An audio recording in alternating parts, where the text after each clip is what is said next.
I don't think I can say that for about half of this audience here, but appreciate everyone being here. So to kick things off, I think one of the key questions are obviously, if anybody's heard about this buzzword called full funnel, I'm sure everybody has in this room.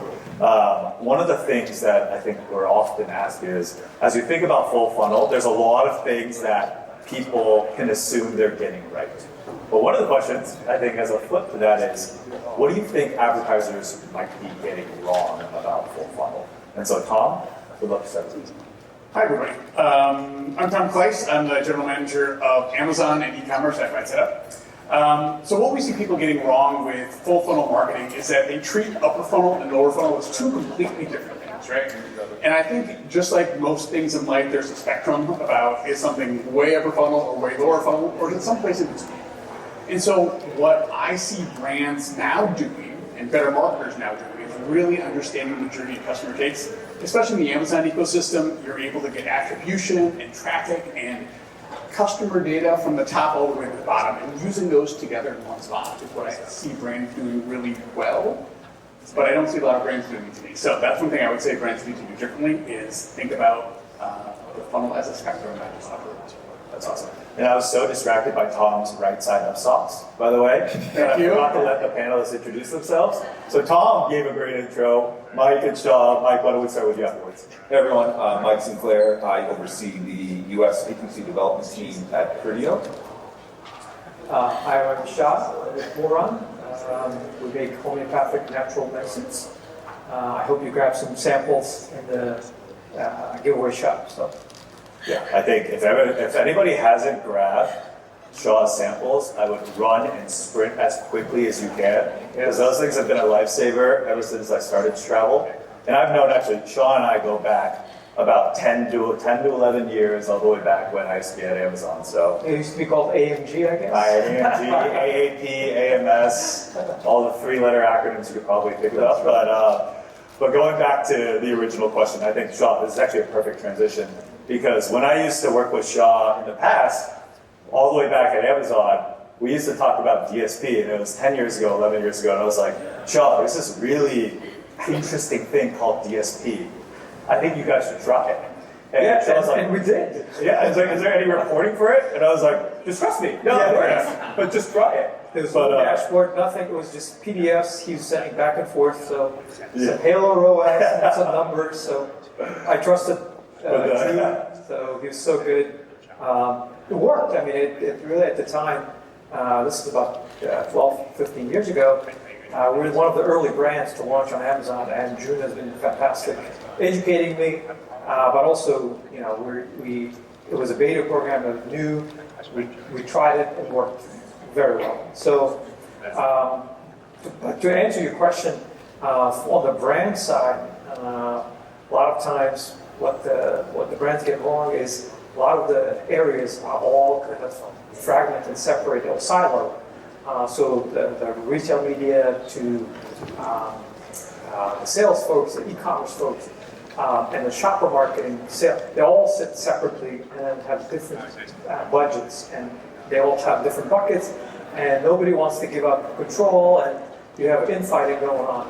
So that's one of the biggest challenges on the brand side in terms of some of the mistakes being made. And it's still an ongoing debate right now with all the CPGs. Even the biggest companies are struggling with this, so they don't have a dedicated retail media team, and they don't know where it sits. It sits in e-commerce, it sits in digital media or buying, so, and that's been a big challenge. And I think, Mike, coming from the lens of Criteo, I think you have such a holistic perspective across brands, across agencies, across all advertisers. We'd love to get your feedback here on this one. Yeah, I think I'm going to say some things very similar to Tom, right?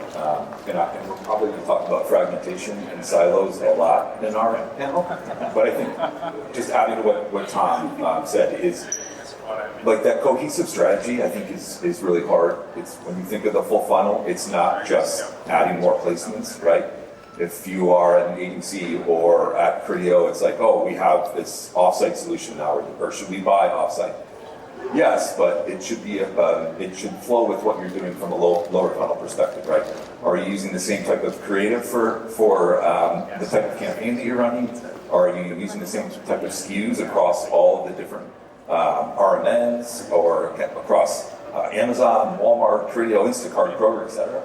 Making sure that you have a strategy that aligns to the funnel, or at least what did you reference, Tom? The spectrum of the funnel. Just to make sure that you ultimately have a real strategy, right? It sounds easy, but it's obviously it can be very difficult when there's all this fragmentation and silo stuff going on. Yeah, absolutely. I think that's a great point. I think even going back like 10 years ago, and then going to Shaw, your perspective here, where you guys were doing sponsored ads and you guys were looking to dip your toe into DSP.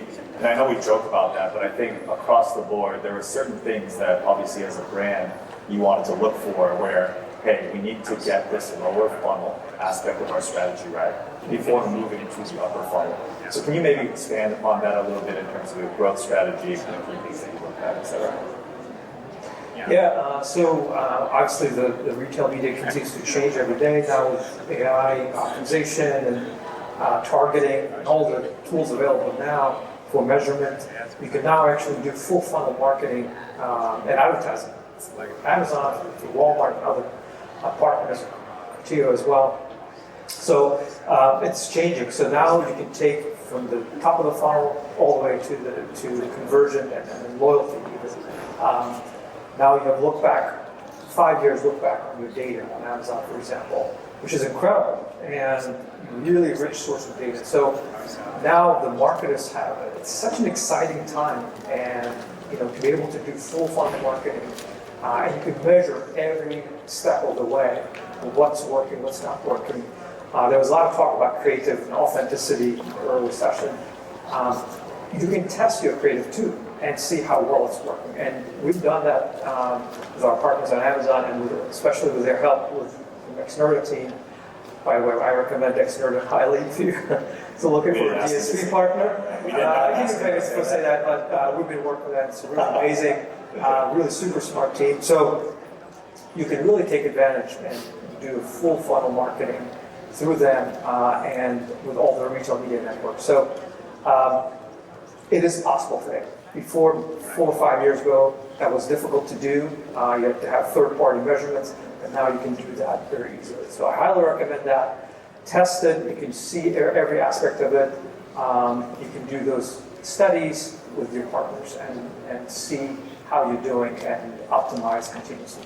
Throughout the 11 years that I've known Shaw, you've always been the first person to raise your hand and say, I want to test that. I want to learn, I want to test, I want to at least put a little bit of budget. Yes. And I think on top of what you just said, I think that's so important. I know we talked about it in some of the previous conversations, the test and learn mindset and mentality. It's not, hey, change your entire strategy to this new thing, but the test and learn, I think, is so valuable. But Mike, would love to pivot over to you from a brand's perspective, kind of same question. As you think about kind of advertisers that move from the lower funnel to the upper funnel, what has to be true and what has to be right before they do so? Yeah, I mean, I'll add on to what Shaw was saying, right? So measurement obviously is the linchpin to everything that we all do.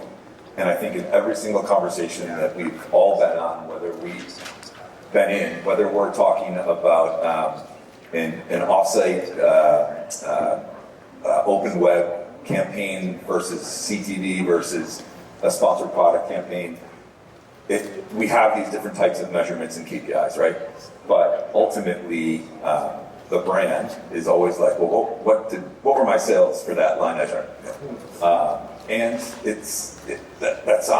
honestly, that's what it comes down to. Every single conversation, right? When we are in an agency world or at Criteo, what were my sales for that line item? And we constantly had to take a step back and say, well, we actually want to maybe give you a little bit of a better view. So this measurement idea is, okay, if you're running these spectrum campaigns that are higher up in the funnel, can they actually help your lower funnel tactics? Can you show a lift from your offsite activity or your CTV campaigns for your sponsored product campaigns, which obviously are a big part of Criteo's business with retailers specifically. So unified measurements, but different types of KPIs, and can we show a full shopper journey while they're at different touch points throughout the funnel? Yeah, absolutely.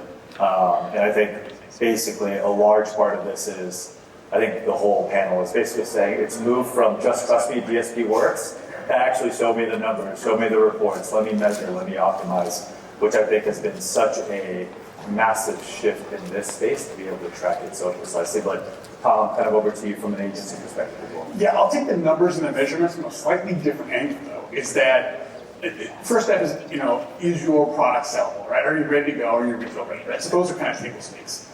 But I think from a numbers and measurement standpoint, brands really have to understand like their marginal cost of production, right? It sounds super nerdy, but unless you know what the next product you're going to make or the next product you're going to sell, what's going to cost you, you can't really lay out your goals, right? The same way to say, hey, I've got a product and maybe my cost of production is $7 and my cost of acquisition is $9, right? Can I make those $2 work? Well, if the numbers support your lifetime value, if the numbers support a number of things to have that happen, you're ready to scale. And so when I think about measurement, what I think about brands have to do to get ready for full funnel or get ready for moving to the upper funnel is really have that deep understanding of their finances. We work with a lot of brands at various stages of growth.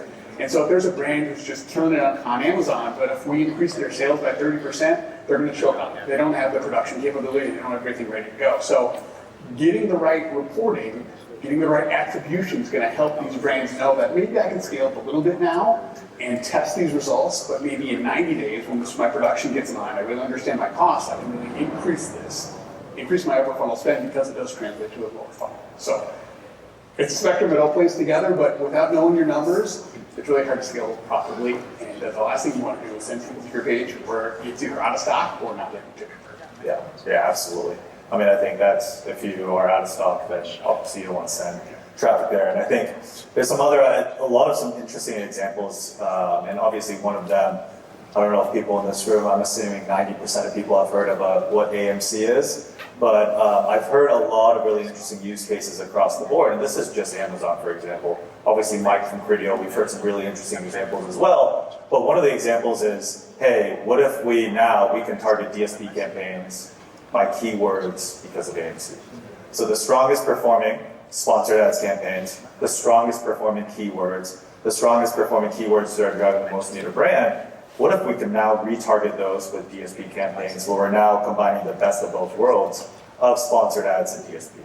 Like, this is where you actually start to think about full funnel as an actual tactic and strategy versus something that people are just tossing around as a buzzword. So I think from a full funnel perspective, one of the, going from buzzword to buzzword, so let's go to AI really quickly here. I think a large part of AI kind of, obviously, I think with kind of the things that you guys are doing across the board with ChatGPT and things of that nature, but one of the things around AI is about data, right? And that's, at the end of the day, it's about how do you use that data to plan, how do you use that data to connect it to retail media, to drive smarter strategies. So Mike, maybe we can start with you on this question around how are people, or what are the most useful ways, or what kind of data do people need to drive more effective retail strategies? Yeah, I mean, take a step back, right? I think the one thing that I wanted to say is it's not just more data, right? Having the right data with a true identity spine is going to help everything that you do when you're trying to target activation or campaigns. And I know there's probably some Publicis people here, and I think the announcement this week further enforces that, right? With Publicis acquiring LiveRamp or attempting to, it really goes to show you that yes, obviously having Epsilon, LiveRamp is a ton of data, but having all of that with a backbone, an identity spine that will help you in the long run from both a targeting perspective and a measurement perspective is really how you're going to solve the problem today. Yeah, that's a great point. I mean, I think, and then maybe Tom, especially from an agency perspective on your end, kind of what are the key things that you think about? Yeah, from an AI integration standpoint, so we'll go back to AMC for just a second, right? So AMC, because it gives you so much data, the ability to manipulate and act on that data is incredibly important. And so some of the AI tools, including Xnurta, really help us manage campaigns at scale. So in the past, you might have a campaign that's targeting a few keywords and going after a single customer segment, but with all the data that we get from AMC, we'll have scenarios where we'll have 10 campaigns, each with a different audience modification, essentially doing the same thing, but going after different pools of customers.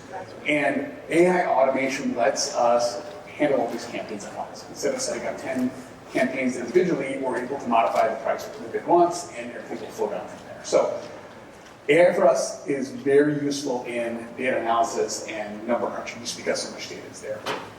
I would say some other AI tools that we've been using have helped us understand like the pulse of the marketplace. Right? So we work with some brands that sell licensed apparel.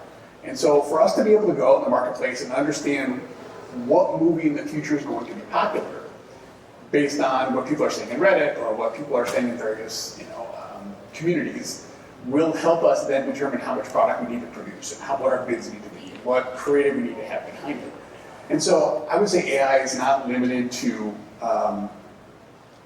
number crunching or helping you organize things, but for us, it's helped us listen in many places to then have a better plan.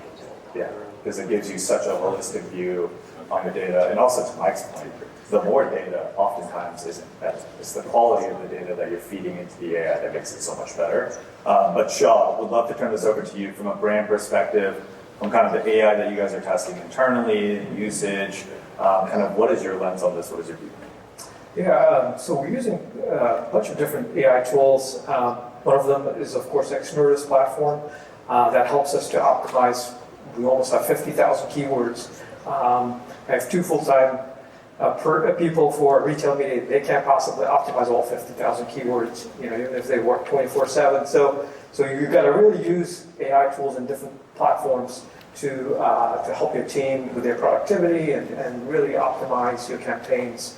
So, and the platform is fantastic. It helps us not only to harvest keywords and save tons of time, it even calculates how much time it saved for us. So super important for us. We're not a big team, we're a mid-sized brand. So for us, we need to expand the team through using AI tools.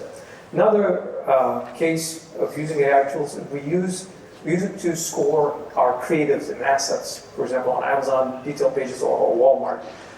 It tells us, our graphics team creates different, product images and lifestyle images, but not all of them convert. And how do you know that? If we use that AI tool to score and basically gives a conversion score.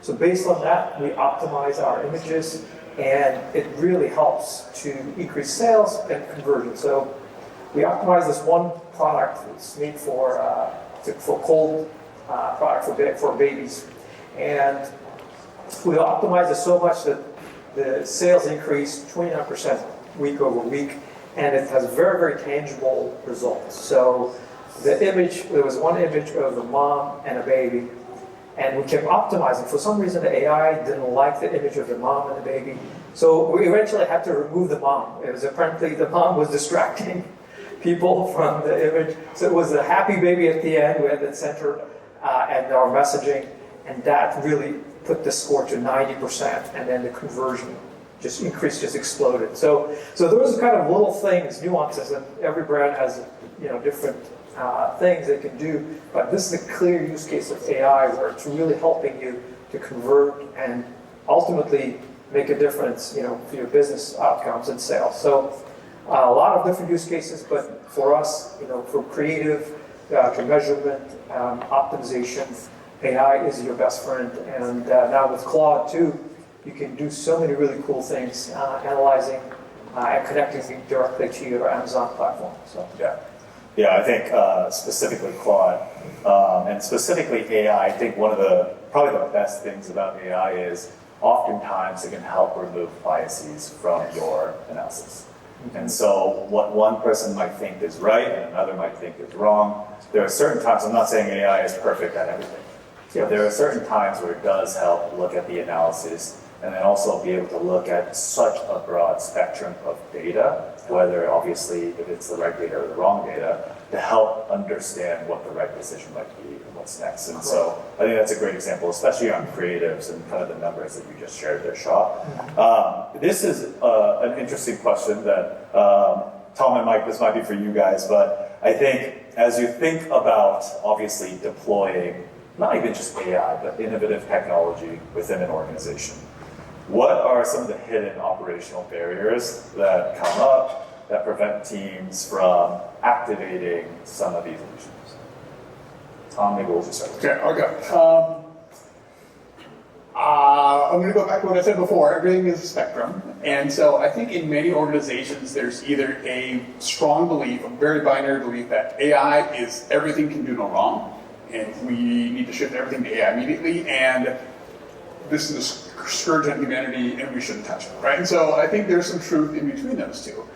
And so I see some of the barriers that companies have is that they either don't trust the data at all, or they trust the data blindly. So what we found, we've had a lot of success in using or implementing AI with the man in the middle, right? Let's look at this as a human being, let's add our insights, and because oftentimes even with Claude, we'll get some data back and we'll have specific reasons for something happening. I campaign did X or Y for these reasons. And we'll able to say, well, that's not really what we think, we believe these other factors contributed, and then we'll get better results there at the end. So from barriers to implementation, I think part of it is just a cultural knowledge that AI is not perfect, but it's going to help you as a human being to work better. So we're neither all there or not there, but someplace in the spectrum. Mike?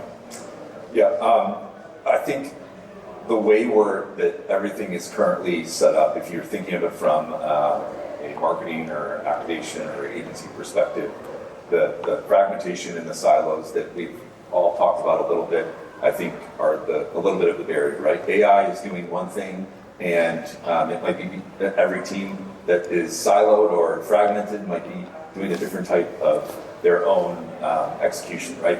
And it's really hard for vendors and for agencies, brands, all of us to figure out what is the right way to use AI when we're all kind of all over the place a little bit, right? A lot of confusion. And it's early, which I think we're going to talk about in a little bit. So I think that's we're in our own way right now, right? From a fragmented silo perspective. And can it help us get out of it quicker? Yeah. I mean, I think it 100% takes a concerted effort. Concerted effort and specific, tangible things that everybody is tracking to kind of push the envelope there. And I think we'll get to that point. But before we even get there, Shaw, pivoting to you from a brand perspective, I think as we speak about AI, as we speak about automation, but as Tom and Mike just talked about, AI without losing control. How do you think about that from a brand perspective, implementing AI without the thought about it? Yeah, so as a company, we really look at three things. AI needs to do is increase sales or contribute to growth or revenue. Second, it needs to save time or increase productivity. And third, it needs to really contribute to the team and increase the time saved, but also increase their productivity. So and save costs. So basically, three kind of we have criteria that we look at. So if it can do that, and efficiency and productivity and growth and contribute to growth, then we'll look at that tool very carefully. So, and of course, with AI, you have to have good compliance, good kind of boundaries, because otherwise it can go in a different direction. And making sure that the whole company and your team is on board and know how to use it. So, for example, the tool that we use with Xnurta, you can customize the AI and kind of set your goals and specific objectives. Because if you don't, the AI could do optimization on its own and might not be contributing to your profitability. So we talked about profitability earlier. You got to pay attention to those things. At the end of the day, AI needs to contribute to the best business outcomes. So at the bottom line, your CEO or your leadership is going to look at, did you grow the business? Did you contribute? How is this increasing sales? So that's why we need to make sure that we set the right objectives, the boundaries, the guardrails, and making sure that it's optimizing towards the right KPIs and goals.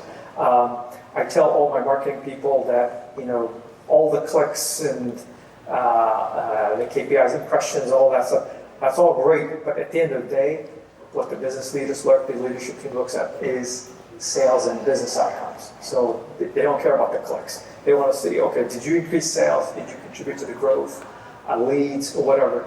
And that's what they look at. So we need to connect those two together and making sure the KPIs are aligned and we're optimizing toward the right goals. Yeah, I think a lot of people when they think about AI, they think about it as like an initial black box. Right.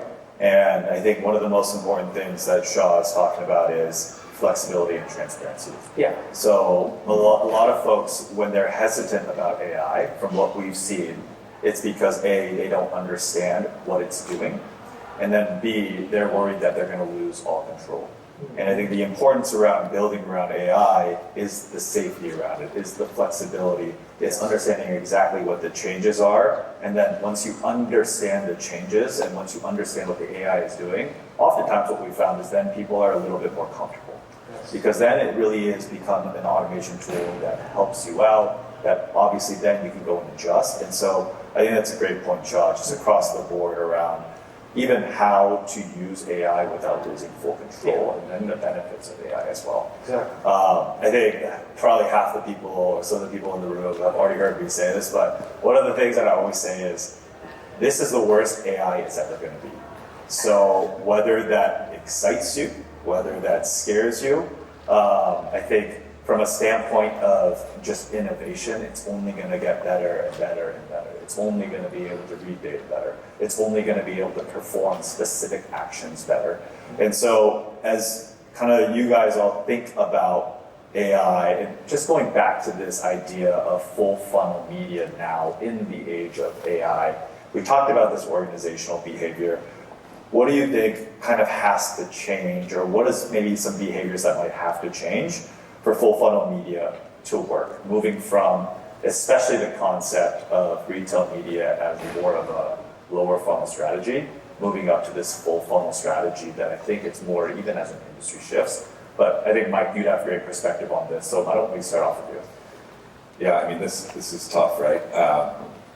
I think like individual adoption is really, really important. I think all of us are probably seeing some patterns that are happening with everything that we have going on internally, with all the AI, different AI tools that we're probably all using, right? Or that our companies are trying to develop. We're starting to see that champions, individual champions are coming to the forefront, and they're very excited, like you said, Joon, about what is happening, even though we're at the lowest part right now, or at the worst. And can we have those champions help champion individual adoption down the line to the person, to the worst person, or the last person that doesn't want to adopt or is hesitant to adopt? It's just like in sports, right? That you're only as good as your worst person. So can we have that mentality internally with all of our organizations or companies, and really have those champions help with individual adoption down the line? Yeah. And speaking of sports, if you talk to Mike, don't bring up hockey for the next 24 hours, if anybody is. But I think that's a fantastic point, just about organizational change, because you need those champions. You need those people that are the more innovative folks on the team that can help push the boundaries, because everybody's busy at this point, right? And so, Tom, maybe we can go to you, especially as you think about the same question, driving organizational change. How do you think about that? Yeah, I think it goes back to time saving, right? If even the most resistant person, if you can save them 4 hours on analysis by giving it to Claude and giving it the boundaries you want, setting up your files the right way, you can convert people very quickly to being AI true believers, and saying like, you're going to have to review the data, you're going to have to look at it, but look what we can do together that's going to save you 30 minutes on dashboarding or this right here. So, for our perspective, we think that we're just at the tip of the iceberg for what we could be for AI, and kind of bringing the best in AI and the best in human insights together is really the key to success in the future. And then Shaw. Yeah, also from our perspective, I think AI technology, that's the easy part. I think the human part is the most difficult, challenging. Making sure that we break down all the silos. And for me, that means bring down all our brand managers together with our retail media team, with our e-commerce team, omni-channel team, and the sales team, because they all are pulling in different directions. Making sure they're all pulling in the right direction and same direction, and there you get the efficiency, productivity, and then the best outcome and impact on the business. So as you adopt AI and other tools, you need to have everybody in the room, making sure everybody's on the same page. Because otherwise, like Mike's saying in the top, you start pulling in different directions and you have different objectives and they all kind of start working against each other. No matter how smart your AI platform is, you're not going to have the best result because you don't have the internal alignment. So starting from the top to your team, from marketing to brand managers, everybody need to pull in the same direction. Yeah, love that. Tom, maybe we could talk a little bit more about kind of specifics around measurement. So as you think about retail media, just sticking with this topic, because I think it's a very important topic across the board, where even Lee, in one of the first keynotes, brought this up, where it's like, hey, I want to tell you right now, ROAS isn't going to be great. But if you want to do it, let's do it. Let's hold hands. Let's jump in the deep end together. And I think that's such an important topic because especially being in the space for 10 plus years at this point, there's always this function of, okay, fine, ROAS isn't going to be great. 6 months later, hey, how's my ROAS looking, right? And so I think, Tom, maybe from an agency perspective, this would be helpful for you, for all of the crowd here, is understanding, okay, what should advertisers or how should they think about measurement without letting accountability kind of get in the way across the board? Yeah, great. Yes, ROAS is a metric, right? We all look at it. It is important, but it's not the only thing.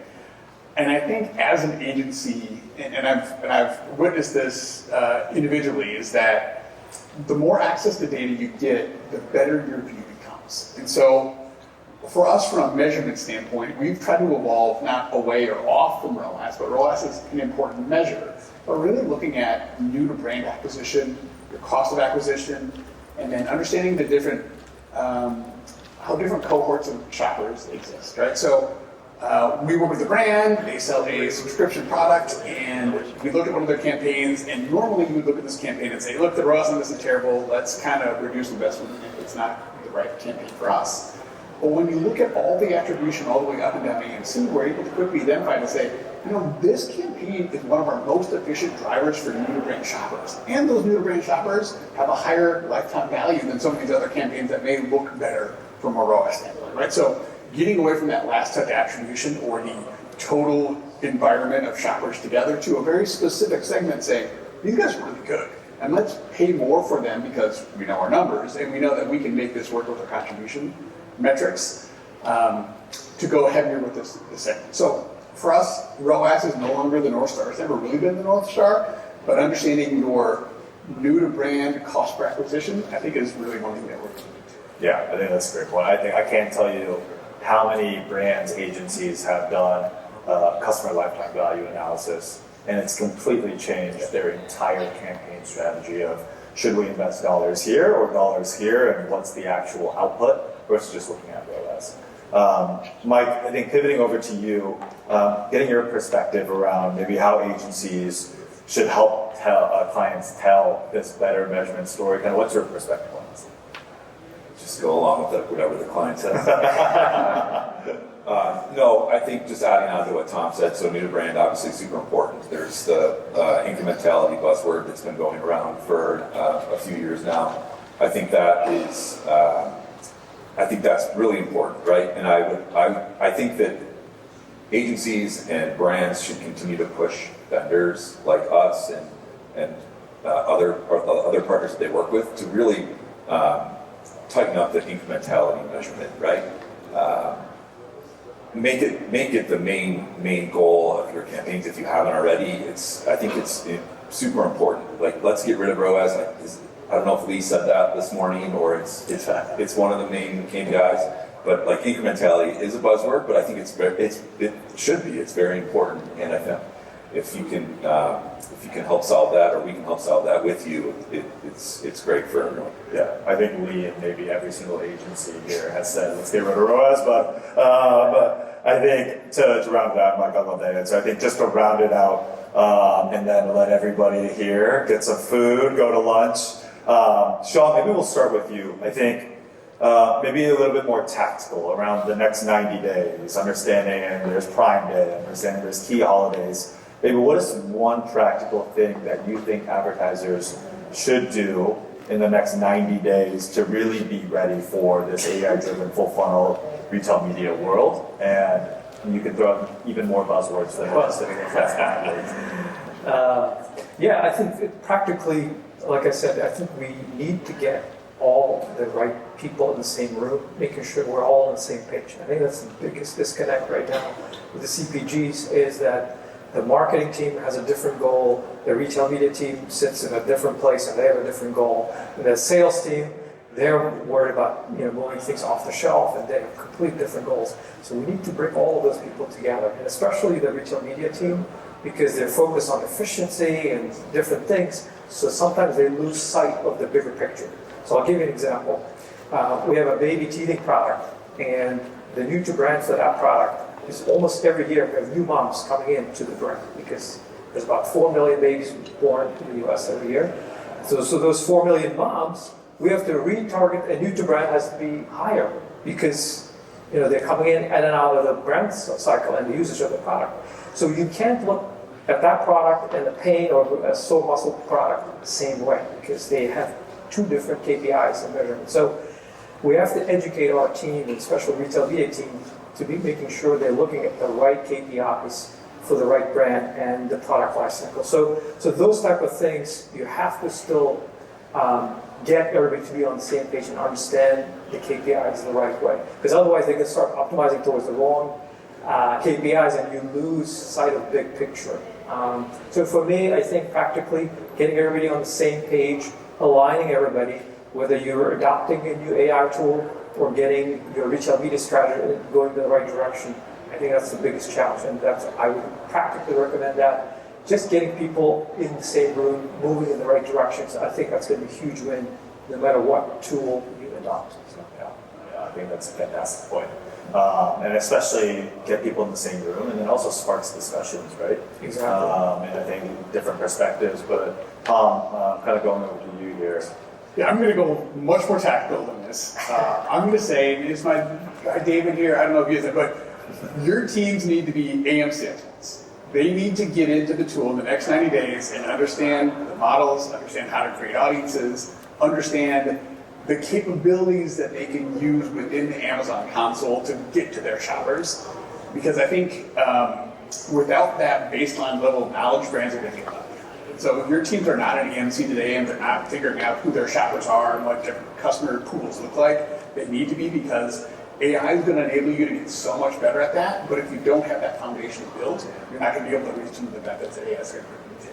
Yeah, and I think it's becoming an exponential difference. So, Because the people that are already so far deep will only get better and better and better. Well, the people that are just starting out, it's going to be harder for them to catch up, especially now with AI and kind of the evolution, especially with around AMC, of how quickly you can learn things and deploy things. But I think from that standpoint, Mike, would love your lens here, kind of to round it off. Kind of the most practical things that an advertiser in the next 90 days, as you think about things from a broader retail media lens. Yep. If you haven't already, I would just say set up an MCP test with one of your partners, right?